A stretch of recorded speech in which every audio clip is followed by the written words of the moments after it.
Welcome back to the VG podcast, The Wise Build Bridges. Today we're joined by Austine Esezobor, who is an SEO consultant. Thank you so much for coming, Austine. Oh, thanks for having me. We're really excited to have you on. Glad to be here. Share some knowledge. Obviously, I'm also joined with Fabio. Hello. Yeah, representing VG, as always. A little bit of background about Austine. So you're an SEO consultant and you've been an SEO professional for over 10 years, which in this industry really means a lot. I'm old. Yeah. I'm getting old. Your experience both on and off page optimization as well as technical SEO. Mm-hmm. You've worked client side, agency side. You've carried out optimization for small, medium, and large businesses. Essentially, you know it. You've got it covered. Been around. Yeah, exactly. You're also the founder of Demoratizing, SEO, a website that is created to help organizations evangelize SEO across the business in order to make website improvements. And you've also got a podcast called the Demoratizing SEO podcast, which is an episodic show that sheds light on many of the challenges businesses face in making the channel a success across the organization, which we will definitely get into today. Cool. So today, we're talking very much all things SEO, Austine's career path as well, because I'm sure that's really interesting. And actually, that's exactly where I want to start. Sure. So ahead of every episode, I always like to do a bit of a LinkedIn deep dive, get my investigative skills on. And actually, what I found really interesting is that you'd studied something completely different, and what I found was maybe a bit more interesting, potentially than SEO, which is creative music technology. Can you tell us a little bit about that? Because honestly, that is a good degree title. It's funny how I got into SEO via that route, because so I studied creative music technology at uni. My goal was to be a music producer / publisher, like Quincy Jones. Quincy Jones has always been my idol. And I was spending a lot of time trying to figure out how to be a publisher, because I wanted to do something with publishing and online. Online at the time was very it was kind of taken off, so to speak. So I started to spend a lot of time researching how can I go about publishing music online. Right. And one day I came across an advert that said earn money using MySpace. This was, of course, during the MySpace era. And I clicked on the ads. It was a display ad. I clicked on it and it introduced me to affiliate marketing. Okay. And out of all the channels, I was drawn into SEO because I found that to be the more interesting. No offense to all the channels, all the other channels, but I found SEO to be the one that really ignited my brain in several different ways. For sure. So I started spending a lot of time online figuring out how I can almost like practicing SEO myself, somehow trying to link that to music publishing. Right. And eventually I started to spend so much of my free time doing SEO. I didn't even know it was a job. I just thought it was something to do for fun. Yeah. But I was spending literally all of my free time doing SEO. And I thought, is this actually a thing? Is this a job? And started to research jobs around SEO and realized it's actually an industry. Yeah. And by that time, I had already built websites. I had also spent a lot of time. Keyword research at the time was a big area for me. So keyword research and writing, those were my two areas, and building websites. And with what I was able to do is I was able to show recruiter what I had done. And they were like, yeah, you could probably get a job in this. And eventually I did. I landed the role within SEO as an executive, having shown what I'd done in my free time. And I was like, yeah, okay, you're keen in SEO. We'll give you a job in it. Yeah, it's a huge discipline, isn't it? So there's a lot that you can get stuck into. Oh yeah, absolutely. What was your first? There you mentioned keyword research. Was that kind of your first foray into it? Like, was it more on that content side, or was there a bit of like, oh, I like this element, so I'm gonna like look into this further? It was keyword research leading into content. I really liked keywords because I found keywords research tool, not keyword planner, but keyword like the predecessor of keyword planner. I found it to be very interesting. The whole idea of you can see the amount of people searching for a certain phrase. Just to me, it was like finding little nuggets of gold, right? And exploring with those keywords. And I just found the whole concept of finding out what people are searching for and creating content around it to be fascinating. So I started to do that in my spare time. It's almost like understanding human behavior online. Yes, right? yes. It does make it very interesting. I think that was the reason I was drawn to it, because it was almost like a way of connecting to people I had never known before. And it just led to me spending so much time keyword research and then creating content and then seeing how it linked from you're targeting this keyword to people are searching for the keywords to they're seeing the content that you've created around the keyword and seeing the way all of that links up. Just even to this day, it fascinates me. Although it's less about keywords now specifically, but in the beginning, it absolutely was. For sure, that's super interesting. Fabio has been on the podcast. We've spoken about Fabio's entry into it. What do you think was the first time you were like, oh, I really like this? I think to me it was just that, right? Like it was almost like understanding human behavior online. Because the thing is, like Google is something we've all used from as such a very young age, So to go from just using it to research whatever you're researching to understanding the way it works and it organizes everything. It's a huge sort of change, right? Like it's like I never once thought, there's a specific industry that works around like Google, right? Like when I was very young, like using Google back in 2003, 2004, whatever, right? Like a very, very young age. I never once thought, like there must be an industry that works on like making businesses money through this platform. I never once thought that. So to me, it was just that. It was just the great discovery of, hey, you know what? Like, of course, we all use this, but me looking for a black wedding shirt is not going to be the same way that you, for example, would look for one, right? And just understanding those patterns is that's what sparked my interest the most. Speaking of that, kind of like knowing, I guess, like the behind the scenes of it, do you find yourself searching differently? Have you adapted the way that you search? I don't think I search differently, but I've been told by other SEOs that I definitely do not search the way a normal person would search. And I think there's some truth to that, because even to this day, when I search for stuff, I naturally go to organic results rather than clicking on an ad. I always do that. I do always do that. I have something to say about that. It's just instinct. It's the ads. It's not ad blindness, because I see it clearly. I'm making a decision to go to the organic results and then find what I'm looking for. So I think there is some. It shapes the way I search, but I think predominantly, I think I search from a curiosity point of view, and then my SEO mindset kicks in, because I'd search for something I've never searched before, and it's literally just being a case of looking for that particular thing, and then my SEO will kick in, like, oh, these guys actually, you can tell when someone has an SEO when they've optimized their website. So you're like, okay, these guys have SEO in place. Oh, these guys haven't optimized their website. They're quite new. Interesting.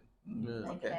Yeah, I think my SEO mindset kicks in afterwards, consciously. Yeah, that makes sense. What did you want to add? No, because before I knew of PPC and SEO, I always used to skip the ads. Like without even knowing what it was. Like to me, it was just very much like, this is probably going to be spammy. Let me not do it. Let me go down and find the organic links.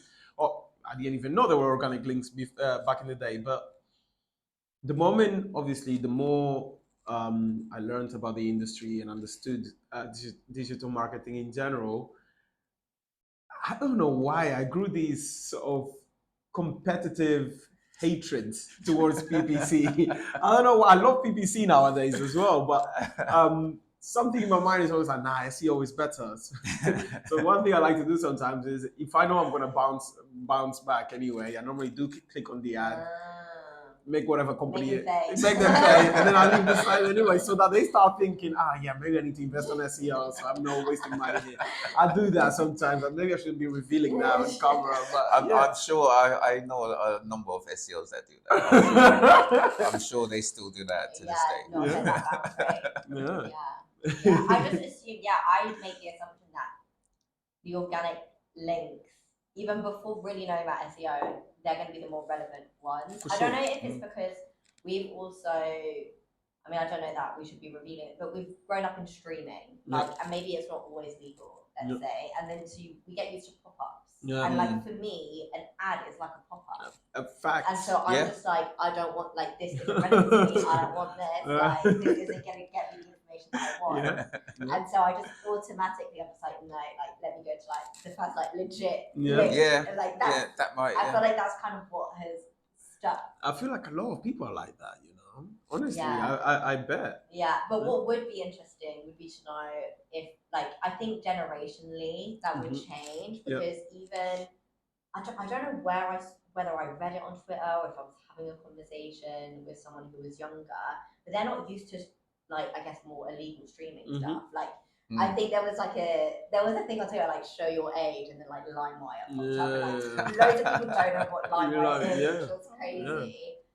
But it's more like when like the younger generation that are now used to like a lot more like legit streaming sources, they don't have that same like block with things like pop-ups, because a lot of the time it is legit stuff. It's like things like Putlocker and stuff like that for films and series. Like, people don't have to do that anymore. Revealing the sources.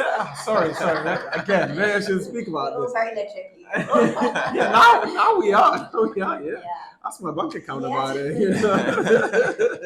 But like I found like that quite interesting, and like how that does like ultimately like affect your behavior, or like I mean, it's even like when we say like things like scammers, like email scams, like I think we're all pretty well educated on that, but then a much older generation are not so much like, fall into that a lot more.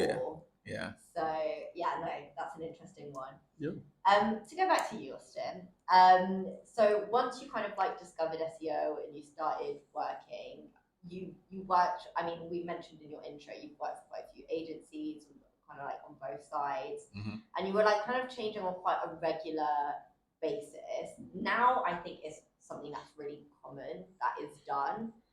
What was prompting the moves for you? Was it literally just you were getting better offers in other places? Was it because you weren't happy with what you were doing in another one? Like, what was prompting those changes?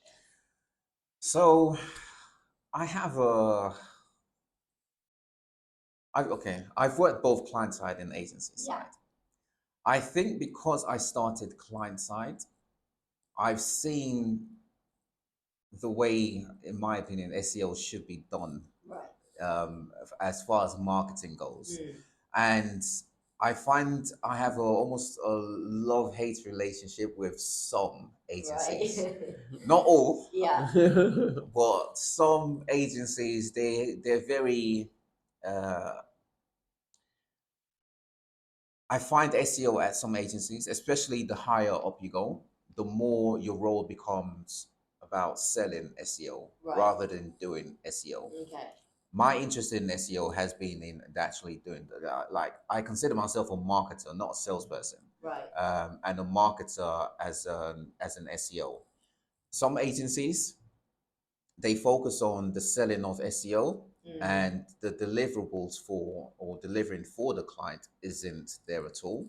And I think because I started client side, I've seen what it takes from a client side point of view to actually market with SEO. So it's a case of, when I see an agency isn't ideal for me because it's more sales based. I prefer just to be client side. However, client side, well, SEO client side has risen up now. But when I started, it was a case of actually SEO is predominantly by far agency based. So if you want to do SEO, you need to be at an agency. Even with getting roles, you need to be getting roles at an agency. There weren't any, or there weren't a lot of roles in house or client side. Okay. But yeah, I have like I said, it's a love-hate relationship because agency side, you get to work on a lot of great brands. Yeah. And one of the things I love about SEO is that you can work on different brands. But I do prefer the implementation part of it more, of SEO more. You don't get that at agencies. Yeah. At all. Yeah. Yeah, I will actually say that that's everything you said there is so true, right? Like another huge element of it that Naomi kind of alluded to, or at least it was the reason why I moved so much when I first started in SEO, is the fact that, as the years went by, it almost felt like more and more people started realizing what SEO was and the importance of it. And the salary certainly were associated with it, right?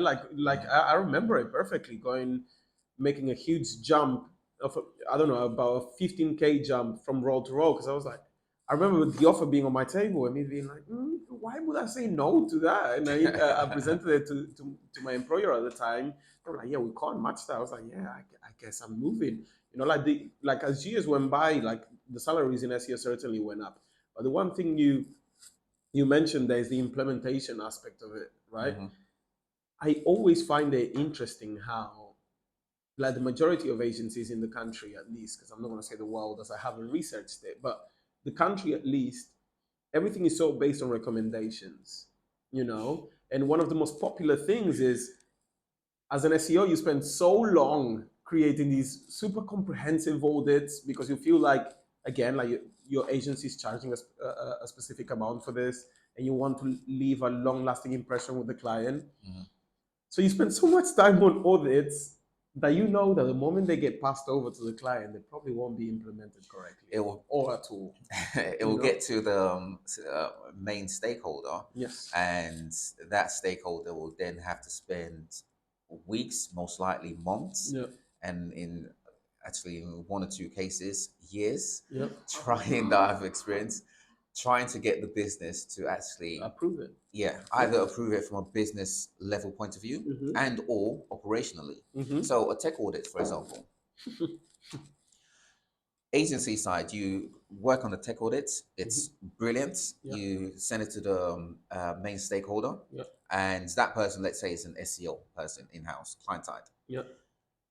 They have to not only have the business approve having that work implemented, they have to convince the head of the dev department to allocate resources to have those recommendations implemented.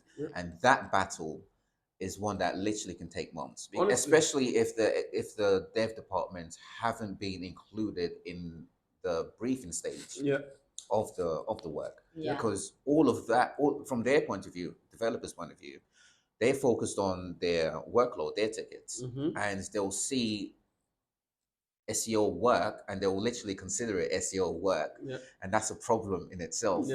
But they'll consider it that as an intrusion on what they have planned. And that dynamic is one that I find very, very interesting, because that leads into the whole. I'm quite interested in IO psychology, and that leads into the whole. Okay, how can we work together to implement this? Throughout my career, I've always looked at SEO almost as though we're directors, like film directors. I'm a big film fan. So I relate film directing to SEO, especially when it comes to the implementation stage.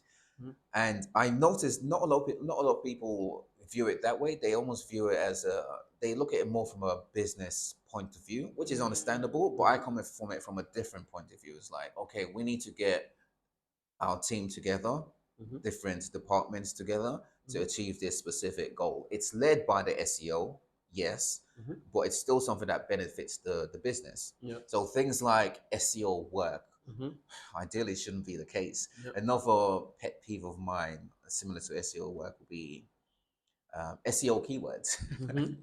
It's when I was coming up, it was always a case of we have keywords for pages, pages for the business, right? But considering something SEO keywords, that's like saying this is SEO related stuff. Similar thing with SEO related SEO pages. That's like keeping SEO isolated. And that sort of thing in house leads to a lot of issues. Absolutely. I've seen a lot of infighting, even when I was working agency sides, trying to get clients to implement things, i.e. speaking with other departments on behalf of the main stakeholder at the client side. You can see the dynamic isn't in place because they consider SEO, and they don't want anything to do with it, sort of thing. I think it's down to us SEOs to change that dynamic.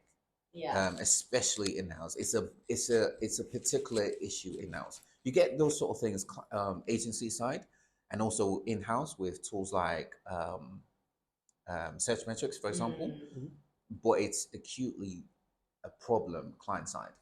It's you've just made so many fantastic points. I don't even know where to start. But like starting with the whole developer relationship, it's so true, right? Like it's I almost feel like naturally, I think the majority of developers I've ever met in my life, they're very protective over whatever project they're working on, which is fair enough. You know, some of them have genuinely created superb websites, you know, super comprehensive websites with the most pristine and beautiful coding I may have ever seen, you know, but it's very hard for, it's almost like going to a parent and telling them what they should be doing with their baby, right? Like it's like, a good way of putting it, yeah. Exactly. It's also, I'm a father myself, so if a parental professional wants to come to me and tell me what to do with my son, I'll be like, I know my son, I know, you know, it's almost a natural instinct.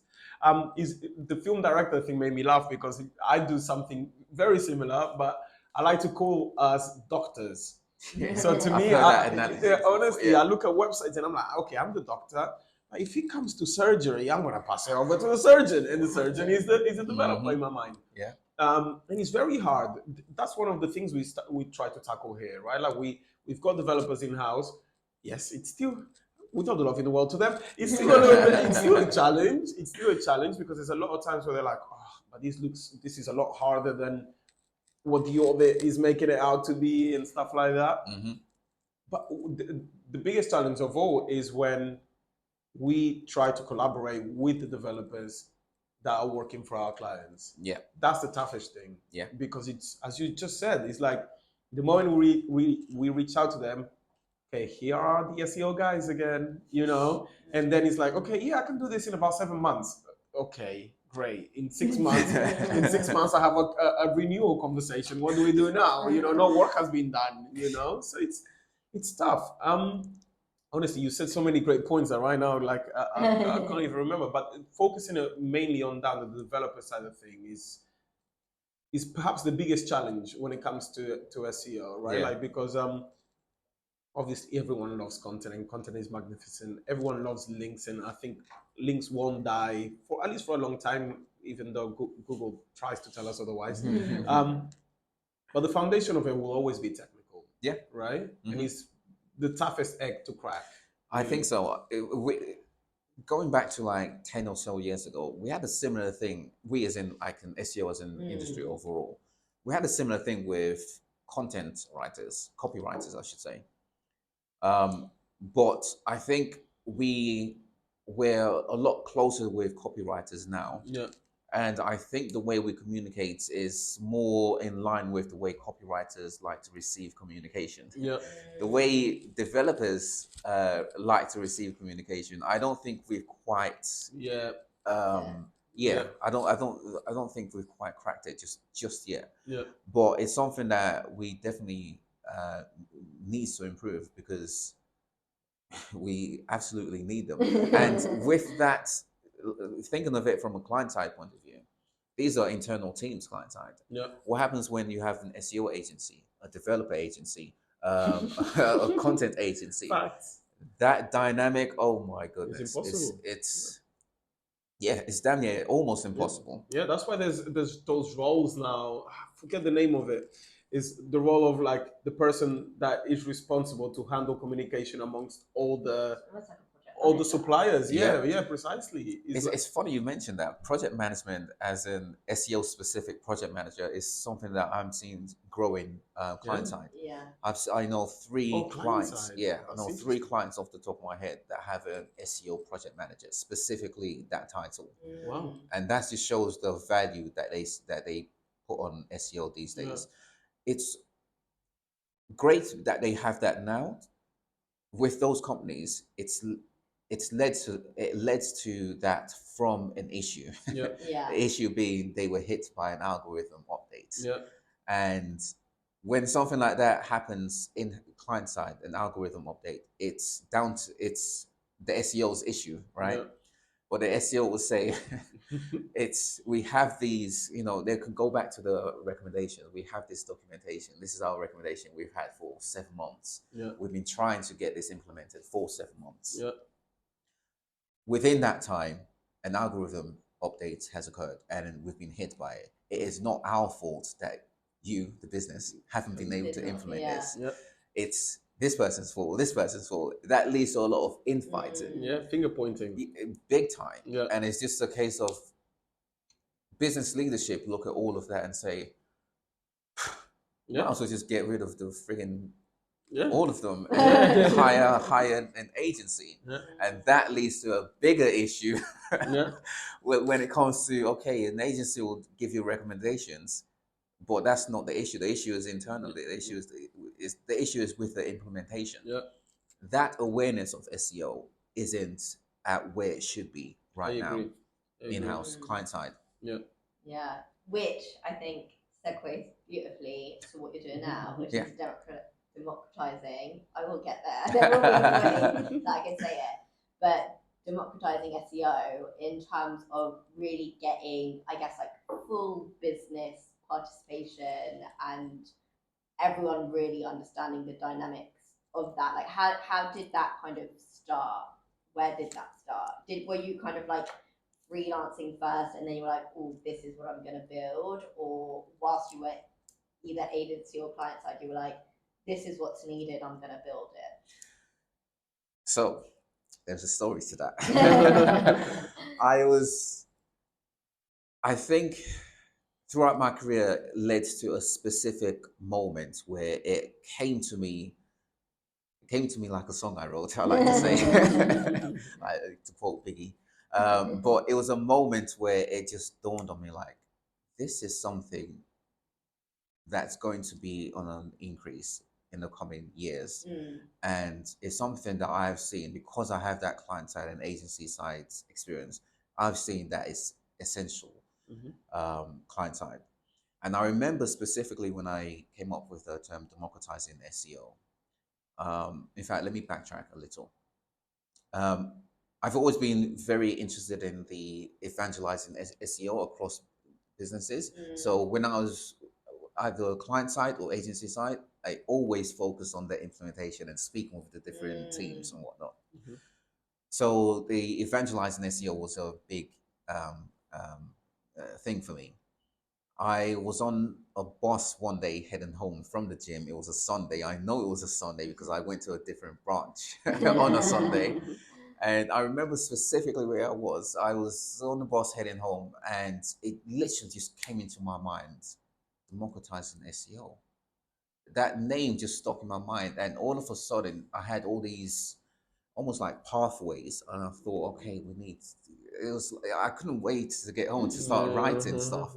And I was like, okay, this is something that's really inspiring me. I felt like it was the next phase and something that I want to focus on in my career. So I set the podcast up. I think this is the third or so year. The first phase of it was me monologuing. So it was like 10 minutes or so audio version only. Right. And last year, October or so time, I decided to take the launch and have it video and almost have it as a phase 2 where I speak with SEOs. And the name talks with SEOs. Yeah. Another thing that popped into my mind. Yeah. And I was like, that's what I'm going to call it. And I started to reach out with fellow SEOs and ask them if they spared their an hour at a time just to talk on various topics. Yeah. And they were very receptive. And then another idea came into my mind to have a series called Working with SEOs, where I speak with professionals who aren't necessarily SEOs, but work with SEOs. So they have a connection with SEO and get their take on SEOs. So I feel it's a two-way thing. Like we SEOs need to work closely with developers. And we also need to understand the developer's point of view as well. So I'll be speaking with developers about their experience working with SEOs and get an idea on how we can better websites. Yeah. Well, I'm essentially. sure they've got their own podcast out there where they're like complaining about it. They're like, yeah, we love you, but Yeah, that's. It's funny you mention that. I have someone coming on in 2 or so weeks, and we're literally going to speak about SEOs from a developer point of view. That's yeah. very good. I mean, it's an important conversation to have, isn't it? Because you can only go so far in saying like, and I think the point that you made earlier in terms of like what happens with like copywriting and from that side of things of better understanding how they like to be communicated to and stuff like that, like that only happens if there's a two-way conversation. You can only interpret or guess or say, well, I think they like to work this way, so we'll send them a brief like this, or you know, it works both ways. You need to have that feedback, so that will definitely make for an interesting conversation. Sure. Yeah, I'm looking forward to it. I mean, the democratizing SEO. I have 8 phases that I'm dedicating pretty much the rest of my career on it, and I'm aiming for it to be something I do forever. And this is working with talks with SEOs is the phase 2. Working with SEOs is phase 3, and I'm having both of them running concurrently. The plan is to get to phase 8, way down the line. But yeah, it's going to make for interesting conversations. Nice. So the podcast started like straight away, like when you thought of democratizing SEO. I got it. When you did first think of that, were you straight away like, I want this to be in this format, like on top of like obviously like the website that you've got? They both kind of started at the same time. Yeah, so I had the idea to have it, the podcast, and I thought, let me create a website, going back to the whole website creation point of view, because I hadn't created the website at that point for a couple of years. Right. So I wanted to keep my get my skills back in shape. And I thought, okay, let me have the podcast and also the website up and running. So, hell of a lot of work. Big project. For a simple bus ride. And then I had that, and then the website, the podcast, the website, and now the YouTube. It's a lot on, but it's so rewarding. That's good. The conversations I'm having with SEOs is fascinating because I'm seeing that SEOs are having this from having these sort of thought processes, but from a different point of view, and it's also getting their point of view on topics. So, the focus is the YouTube definitely, because that's I think the community I want to build. And for a moment, actually, was it last year or the year before? I was considering getting on TikTok. Actually, I was on TikTok, but it's almost a I was different going audience. back and forth between TikTok and YouTube, and eventually I settled on YouTube because I thought it was a more stable platform. At the time, TikTok was, I liked the concept of it, but I wasn't very happy with the stability of it. And actually, I feel like a lot of people have been saying like this year, like a lot of people are actually flocking back to YouTube. Like it's kind of that dependable format. I think everyone kind of really understands how it works, how to use it. And I guess as well, there is a thing with TikTok of really depending on that virality aspect. Whereas YouTube, I think there's more of a case of building up a base and knowing that engagement that you're getting is quite different from the conversations that I've seen about it. Yeah, I'm happy with my choice. YouTube is definitely the platform for me. Nice. Okay, perfect. So you've spoken about like these different conversations that you've had. What's been like one of the most interesting things you think has come out of it? So many. I mean, speaking with Sam Pennington, for example, he's a client-side SEO, an SEO who's client-side, and literally everything I was saying to him, he was smiling like, yeah, I understand that. And everything he was saying, so it was like a mutual understanding. It's like, yes, everything that goes on client-side is very much dependent on a client's ability to implement SEO recommendations. And I'm finding that those who are successful at doing so are those that are successful in SERPs. In fact, High Data Metrics, not so long ago, released their 2022, it was like an analysis, SERP analysis, showing the brands that are winning in the SERPs from different verticals. And looking at those brands, they all have SEO, number one. They've all been doing SEO for a very long time, number two. And you can tell that they've gone through the struggle of trying to get SEO and other departments to work together. You can see it within their marketing. It's like, okay, they now have stronger working ways of working. And that is why they're successful, because they actually implementing recommendations. And so that's one of so many. I had a similar thing with forgetting his name now. Dracos? I forget his name. I'm going to butcher his name. so many SEOs. Even those that I have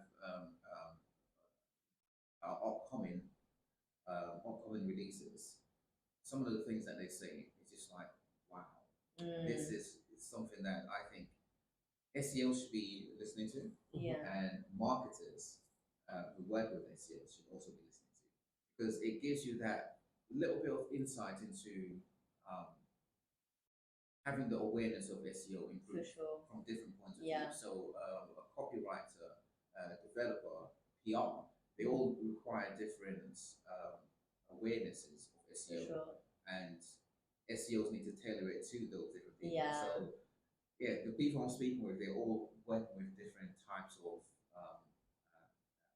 departments, and getting insights from those people is amazing.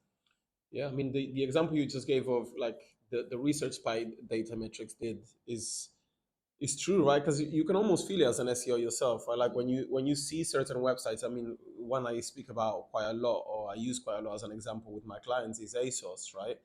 ASOS is, I know for a fact that they have a superb SEO team in house, and when you go into the website, you can really tell that, like SEO, ASOS and Next are two companies that I'm always in awe by how powerful their websites are.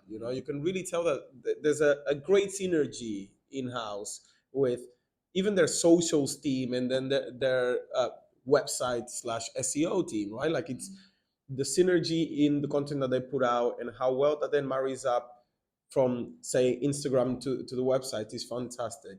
And as you were saying, like if more companies were to realize that, I think a lot more business owners would be happier, because it's key. It's literally key. It's the key of success nowadays, especially like almost without going too granular into every single department, but doing it from more an overview perspective.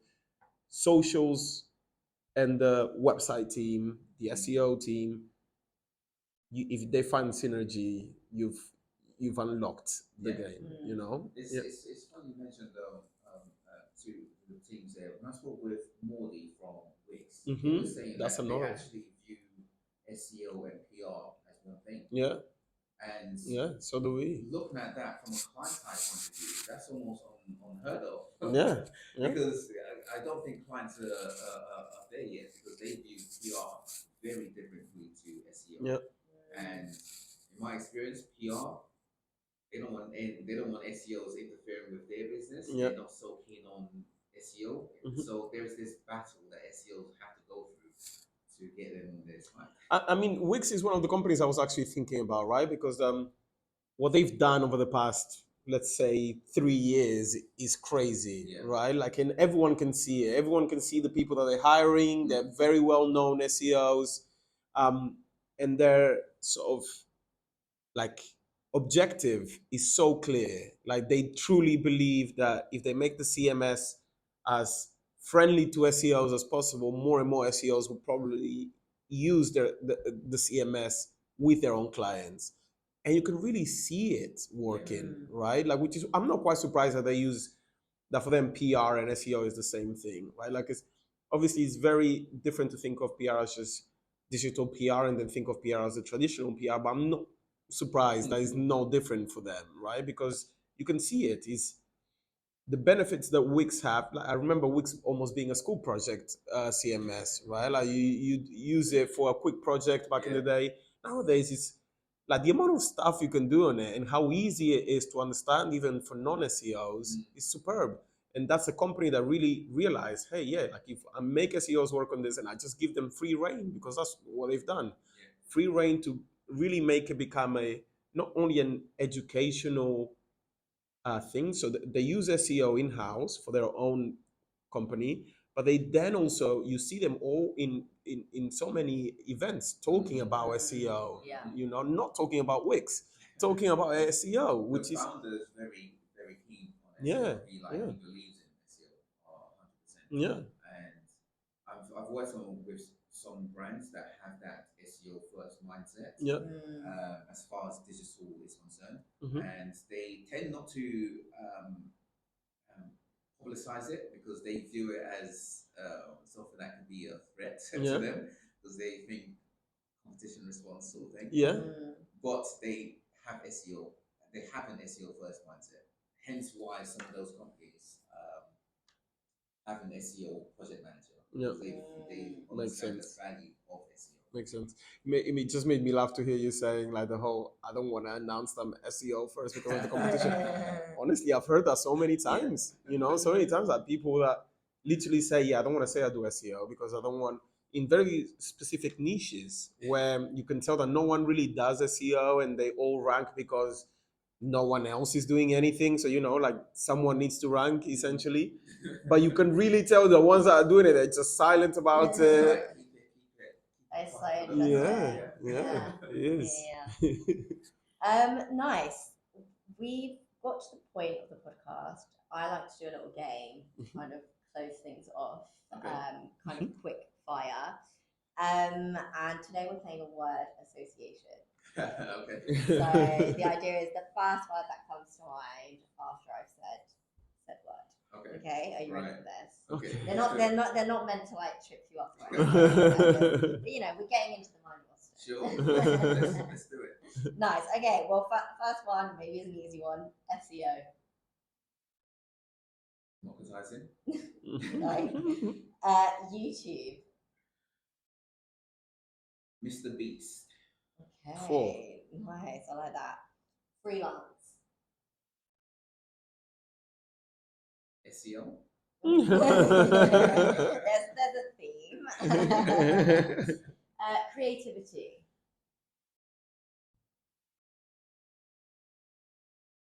Mindset. Nice. Agency.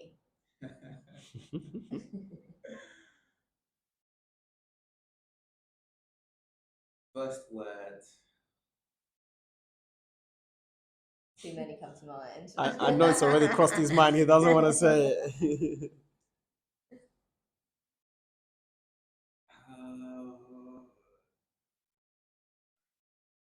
It had no word. Okay, words. If you want to give a phrase, you can also give a phrase. Does that help? Needed. Needed. Okay. Democratizing. And then last one is success.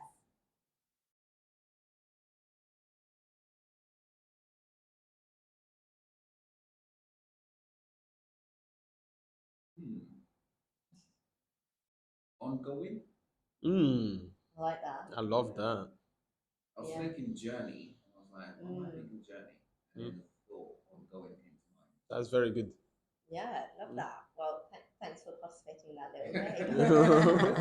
I always find it interesting. Maybe what I should do is just use the same words just to see what people like the difference in what people would say. That's a very good idea. But I also like to make it fun for myself and just have different games. But yeah, I like word association because it gets me thinking. What am I thinking of this? Digs into those mindsets. Yeah, for sure.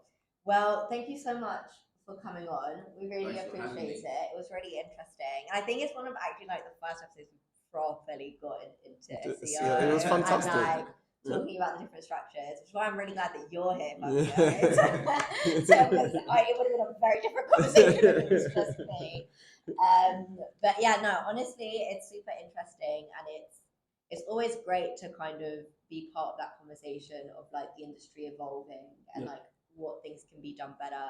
And you know, we're seeing people think, I think, quite differently. I think even when you go to events, like people are trying to pitch these different models of doing things and structures, and I think the points that you've made and the importance of like this idea of democratizing SEO and that it should be business wide and the understanding of it rather than it working in silo is super important. And definitely I think a lot of people can relate to what you said today. Absolutely. The more professionals who aren't SEOs have an awareness of SEO, the better the brand's SEO will be. No doubt. Yeah. Great. Amazing. On that note, I have to remind everyone to subscribe to our channels. So that's at Viaduct Gen on Instagram, at Viaduct_Gen on Twitter, Viaduct Generation on both YouTube and LinkedIn. And when you look us up on any kind of like streaming platform, it's the Wise Build Bridges. Austin, do you have anything you'd like to plug? Check me out on YouTube, Demoratizing SEO. Same as the site, democratizingseo.com. But YouTube is probably the best place to find all the episodes of Talks with SEO and working with SEOs. Yeah, and check out, I'm going to do a little plug for us, Dure's podcast. Our co-founder was on with Working with SEOs. Working with SEOs. Yeah. Thank you so much, Austin. Thank you, Austin. Thank you. Thank you, Naomi.